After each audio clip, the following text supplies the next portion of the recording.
Things just keep going from bad to worse over at the Ron DeSantis for President campaign. And this week, Ron DeSantis had to boot his campaign manager, actually kind of demoted his campaign manager. Didn't get rid of them all completely, but he did demote them and replace them with his gubernatorial chief of staff, a man by the name of James Utmeier.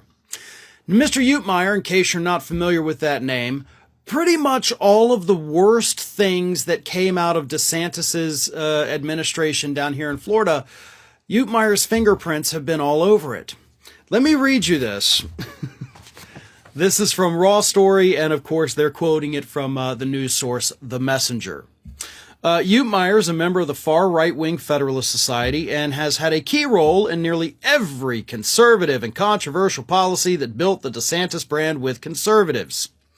Those issues include DeSantis' legal efforts to prohibit local government mask mandates, ban private business vaccine passports, and reopen schools quickly in response to COVID. The controversial effort by DeSantis to redraw Florida's congressional maps and eliminate a black-held congressional seat. He also helped recruit legislative and school board candidates favorable to DeSantis' conservative pro-business tax-cutting agenda. Utmeier helped ensure that the Heartbeat Bill's 6-week abortion ban made it through the legislature. Utmeier headed the attack against Disney during DeSantis' push for his Don't Say Gay bill. Whew. And Utmeier was also an attorney in the Trump administration's Commerce Department working under Secretary Wilbur Ross and was part of the administration's effort to add a citizenship question to the U.S. Census. So just in case you thought Utmeier's, horribleness was limited to down here in Florida, he also basically kind of screwed, the country over by trying to add that citizenship question to the census. So this guy, James Utmeier, is now Ron DeSantis' campaign manager.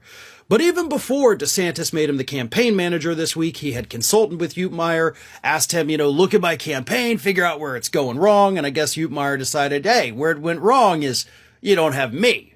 You need me. I am the only one who can fix it. Look at what all I have done for you. Let's look at that, right? Shall we? We'll start with the first thing on that list, the banning of the mask mandates here in Florida, the banning of the vaccine passports. Is that why Florida, the state of Florida, had the highest per capita death rate from COVID in the country? I mean, that's not exactly something to brag about. Of course, the other things, the Don't Say Gay fight against Disney. How's that working out for you, Ron?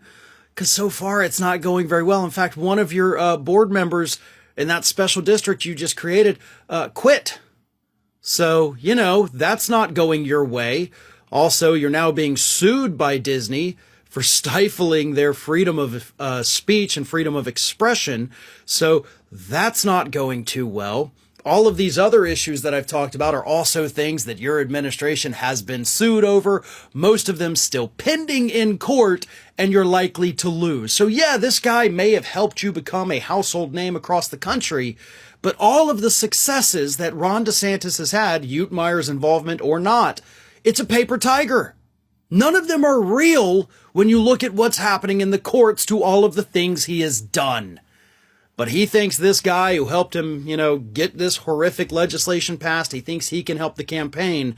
And that just shows that Ron DeSantis doesn't understand that even if he attracts conservatives, his hardcore right-wing anti-people administration, the very one that Utmeier helped create, is what's going to turn off all those moderate and independent voters, especially that 6-week abortion ban.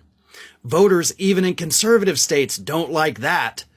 So, a reboot, a retooling of the campaign, whatever you want to call it, is somehow making his campaign even more incompetent.